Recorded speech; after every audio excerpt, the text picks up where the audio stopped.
We, right there, have our first view of Dragon Freedom coming home to Earth. And that view is from the WB-57, which is one of NASA's high-altitude planes that is tracking. Now, because of the way that this camera is configured, it does look like it is dark, but it is indeed daytime, and you're beginning to see that plasma trail as Dragon re-enters the Earth's atmosphere. All of that is expected. We are anticipating an acquisition of signal around 2:51 p.m. Pacific time, so just minutes from now, and you may hear the core begin to hail out or call Dragon for communications and see if we can potentially get communications with them a little bit earlier. Following this, we'll have two events in rapid succession. We'll have the drogue parachutes deploy at 2:53 p.m. Pacific, followed by the mains just 1 minute later at 2:54 p.m. Pacific time, ahead of a splashdown at 2:57 p.m. Pacific time off the coast of Tallahassee, Florida.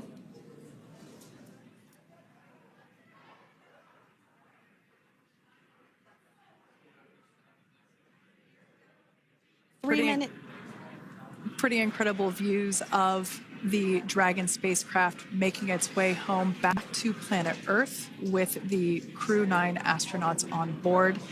Once again, this view is coming from the WB-57 plane. That heat shield we can see doing magnificent work as it works to... Freedom, SpaceX, Comcheck.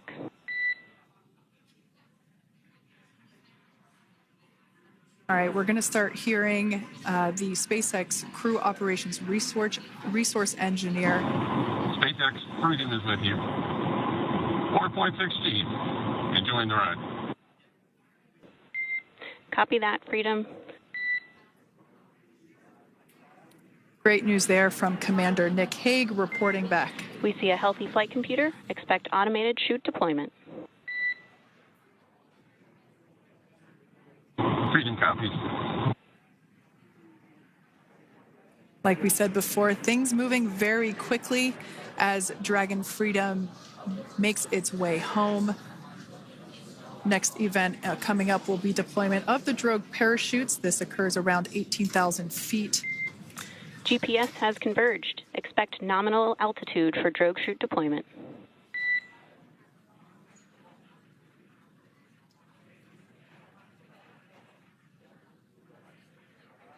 We're about 2 minutes away from deployment of those drogue parachutes. Now the heat shield is continuing to work to slow the vehicle down. That entry period, the Dragon spacecraft went from orbital velocity about 17,500 miles per hour down to about 350 miles per hour. So that really gives you a sense of why that plasma builds up on the exterior of the capsule, thanks to the heat shield and the work that it does. Those drogue parachutes will slow it down from 350 to about 119 miles per hour. We can see 15 kilometers. Brace for drogue window. We can see seat rotation happening inside the capsule. Great to get those first views of our crew members. Once again, the capsules are going about 350 miles per hour when the drogues are deployed. Those drogue parachutes that we manufacture here in-house are going to slow the spacecraft down to 119 miles per hour. And that is when we will see the main parachutes deploy, and that occurs about 6,000 feet above the ocean's surface. And we are expecting drogue deployment at 2:53 p.m. Pacific, so we should see it any second now. And there you are getting a great view of Crew 9 inside Dragon Freedom as it returns back to Earth. We are awaiting the drogue deploys. This view coming from the WB-57 high-altitude plane. And there you see it on your screen, drogue deployment. Drogue descent rate nominal. You can hear the crowd here. Visual on 2 healthy drogues. The crowd here very excited as Dragon Freedom continues to make its way back to planet Earth.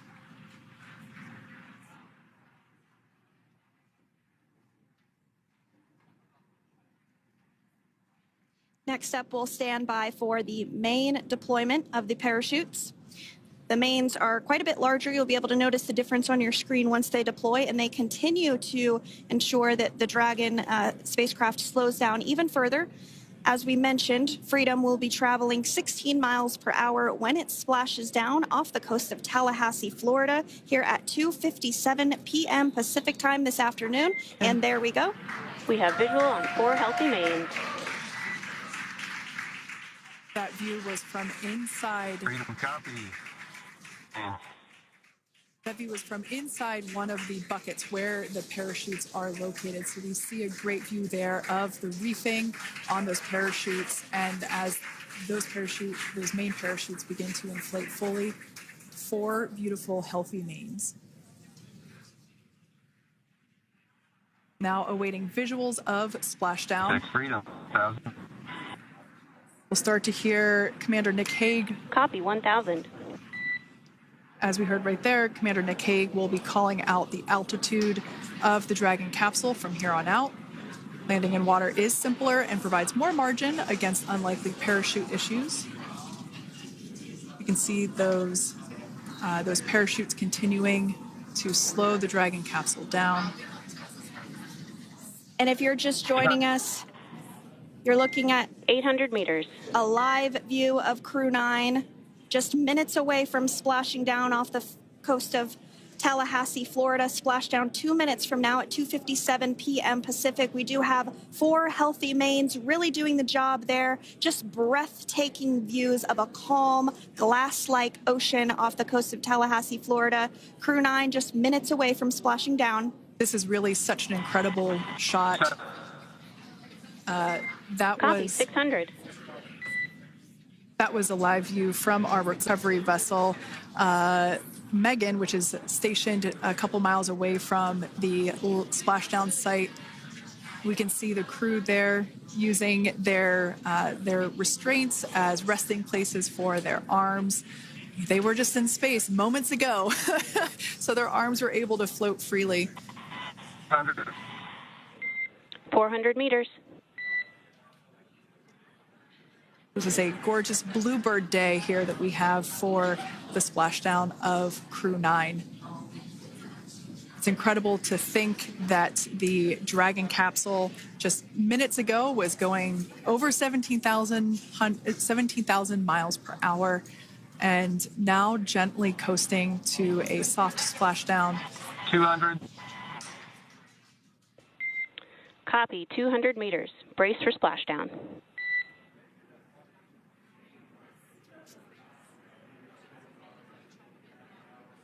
As you can see there on your screen, continuing to monitor progress of the Dragon spacecraft. And we're going to stand by for splashdown located in the Gulf of America off the coast of Tallahassee, Florida.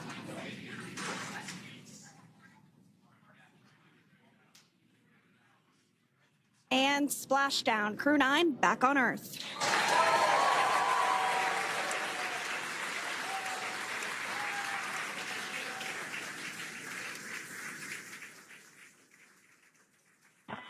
And SpaceX Freedom, splashdown.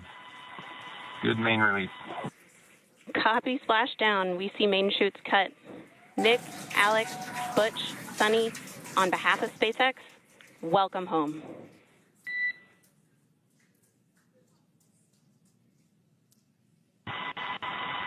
It is an amazing thing. What a ride. I see a capsule full of grins ear to ear.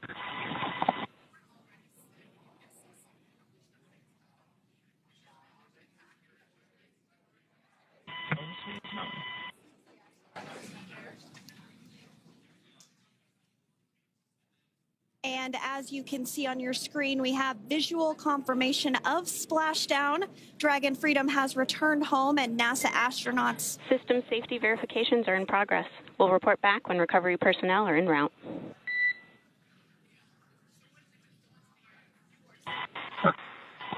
Understand. And, we're in section 2, 4.800 landing response.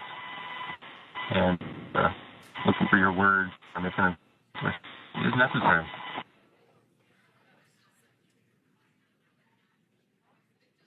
In the distance, we can see the recovery vessel making its way. Copy, you're in Section 2 for the environmental assessment in 4.800. That is not necessary today.